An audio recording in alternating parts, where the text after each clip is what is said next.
भगवत गीता को सिर्फ पढ़ लेना या सुन लेना मनुष्य के जीवन को नहीं बदलता।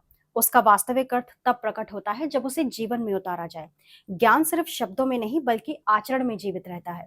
यदि कोई व्यक्ति भगवत गीता को सिर्फ एक धार्मिक ग्रंथ की तरह पढ़ता है तो उसके गहरे संदेश को छू भी नहीं पाता। गीता हर धर्म के मनुष्य के लिए है, हर देश हर वर्ग के लिए है, क्योंकि गीता का उपदेश सिर्फ बौद्धिक चर्चा नहीं है बल्कि मनुष्य के भीतर भय, भ्रम और मोह को तोड़ना है। महाभारत के युद्ध के मैदान में जब अर्जुन मोह और संशय से भर गया था तो श्री कृष्ण ने उसे गीता का उपदेश दिया। अर्जुन ने सिर्फ उसे सुना ही नहीं बल्कि उसे अपने जीवन में स्वीकार भी किया। उसने अपने भ्रम को त्याग कर कर्तव्य का मार्ग अपनाया। इसीलिए गीता अर्जुन के लिए सिर्फ शब्द नहीं रही बल्कि एक जीवित अनुभव बन गई। अब इसके विपरीत यदि यही उपदेश दुर्योधन या कर्ण के सामने रखा जाता तो इसका प्रभाव वैसा नहीं होता।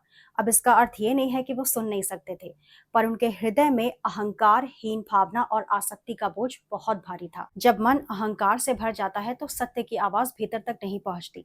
अज्ञान का शोर इतना ज्यादा होता है कि ज्ञान की ध्वनि दब जाती है। जब कोई मनुष्य गीता को सिर्फ श्लोकों के रूप में दोहराता रहे पर अपने व्यवहार, निर्णय और दृष्टि में कोई परिवर्तन न लाए तो वो ज्ञान उसके लिए निष्प्राण बना रहता है। गीता का वास्तविक अर्थ तभी प्रकट होगा जब इंसान अपने अंदर के डर को, अहंकार को, मोह को पहचान कर उससे भागने के बजाय उसे त्यागने का साहस करेगा। भगवत गीता सिर्फ पढ़ने का ग्रंथ नहीं है बल्कि आपके जीवन के हर प्रश्न का मौन उत्तर है।